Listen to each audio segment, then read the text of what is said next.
Another report today, in fact, front page news of the Times, that the TV tax, the BBC licence fee, call it whatever you want, is set to be decriminalised in terms of non-payment. Going to bring you all the very latest in this report, but as ever guys, if you could please start off by clicking that subscribe button and click the bell so you don't miss future reports, I'd really appreciate it. Now I just want to start off by contextualising all of this, because in the Times today there's some figures, and I think this is, the year's 2020 for goodness sake, and this is what we're reporting on.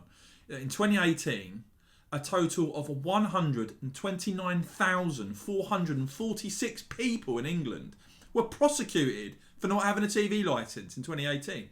Unbelievable. Nearly 130,000 people prosecuted for not having a TV licence in 2018. That's according to a report in the Times today. 5 people even jailed. I mean, this is a ridiculous situation. Keep hearing rumours that the situation is going to be changed. Obviously, defund the BBC have risen from nowhere to gaining huge prominence. Such is the public mood at the moment in terms of the BBC, and people really saying, look, the year's 2020. If I don't want to use BBC services, why the hell should I have to pay for it? Now, the Times with the story today: failure to buy a TV licence will be decriminalised and replaced with fines enforced in the civil courts and by bailiffs under government plans. Ministers are expected to announce the change as soon as next month, with non-payment being treated as a civil debt in the same way as it is for people who do not pay their utility bills. The BBC will be entitled to pursue non-payers through county courts and use bailiffs to collect fines. Failure to pay will also affect credit ratings. A government source said that decriminalising the licence fee was a done deal, but added there was a debate about how to replace it. We have to be careful, the source quoted as saying, that we replace the licence fee isn't worse than what we have. Now, we're talking about higher fines, using bailiffs and damaging people's credit ratings. We need to tread carefully.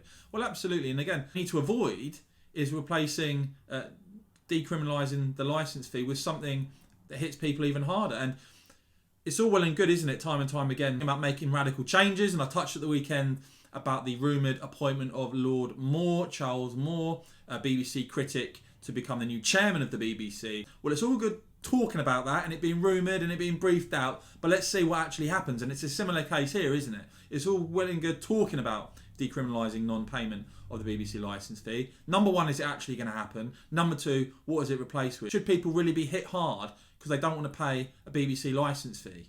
The year's 2020. It's ridiculous. Now, have I got news for you? Haven't taken well to the rumours of the new personnel coming in what I've described as a Brexiteer media revolution. Have I got news for you tweeting? So that's in a quite hysterical way, really. So that's 30 years then. But if Paul Dacre and Charles Moore take those jobs, we're unlikely to see another 5, and nor is the BBC. Cry me a river. Rosamund Irwin of the Sunday Times tweeting the other day: fair to say Charles Moore as BBC chair will not go down well with the corporation's 21,000-ish staff. Well, I thought they were impartial and down the line. Why would they have a problem with a Conservative Brexit supporter taking charge? Someone quoted as saying, this will shatter morale.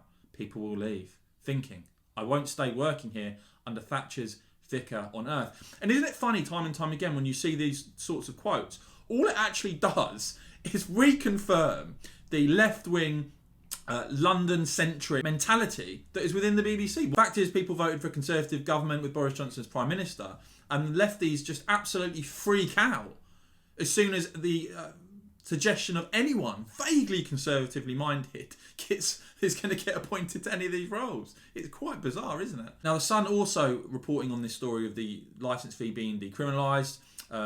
They pointing out that more than half of Brits think the fee should be scrapped. According to a poll, 57% instead want a subscription service like Netflix or Sky, it was revealed last month. Out of 1,000 questioned in a Sun-commissioned survey by one poll, just 43% feel the BBC provides value for money with its annual £157.50p licence fee.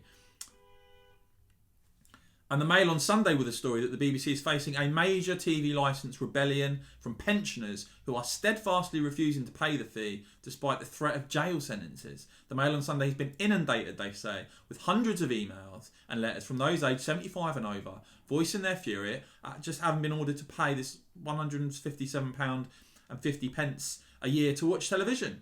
Many vow they will not pay the disgraceful tax. previously elderly people got free TV licence. Look, guys, it's clear to see now, in the longer term, this is completely unsustainable. It's completely ridiculous. And the licence fee needs to go. It simply needs to go. And what I hope we don't see is that as some fear, is that you decriminalise the licence fee and replace it with something that hits people even harder.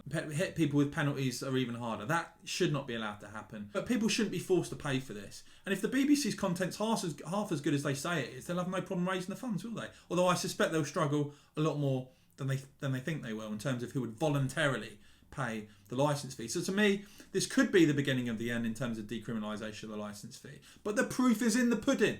And I keep saying it, but we keep hearing rumours, we keep hearing briefings. Let's see some action. Let's see what actually comes out. Let's see if the government will collapse under the sort of TV studio and Twitter sulking that you're likely to see from the usual suspects who didn't accept the 2016 referendum result, don't accept that Boris Johnson is Prime Minister, don't accept that they live in a country that voted for a Conservative majority, whinge about everything, don't have anything nice to say, and are basically miserable. These people shouldn't be listened to. We want to see radical change in this country. We want to see the likes of Lord Moore, people that are with distinguished journalistic backgrounds, and dare I say, actually more in tune with the mood of the country on political issues, appointed to roles, and they certainly are fed up of paying the licence fee. It needs to go. Just to put a line under this, the Daily Express reported this story, that disaster for the BBC is 237 families stop paying the licence fee, costing 40 million quid. The BBC losing nearly £40 million in income,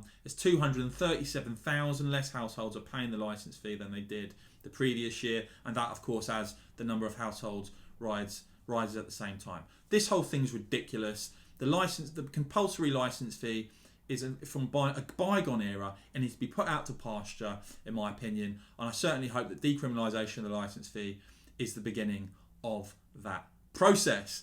As ever, guys, would love to know what you think about this. Lots of you telling me you don't watch any mainstream media now, let alone the BBC. What would you like to see those coming in to run the BBC do? Do you think the licence fee can carry on for much longer? Do you think this is the beginning of the end? Do you think the government are actually going to be radical enough to take some serious measures like this? Or is it all talk? Love to know, as ever, what you think about this. And of course, if you've enjoyed this report, if you enjoyed this video, if you found it informative and helpful, please click the thumbs up button, click subscribe and the bell. And of course, you can support my work on Patreon. We'll be very grateful for your support. Thanks as ever for watching.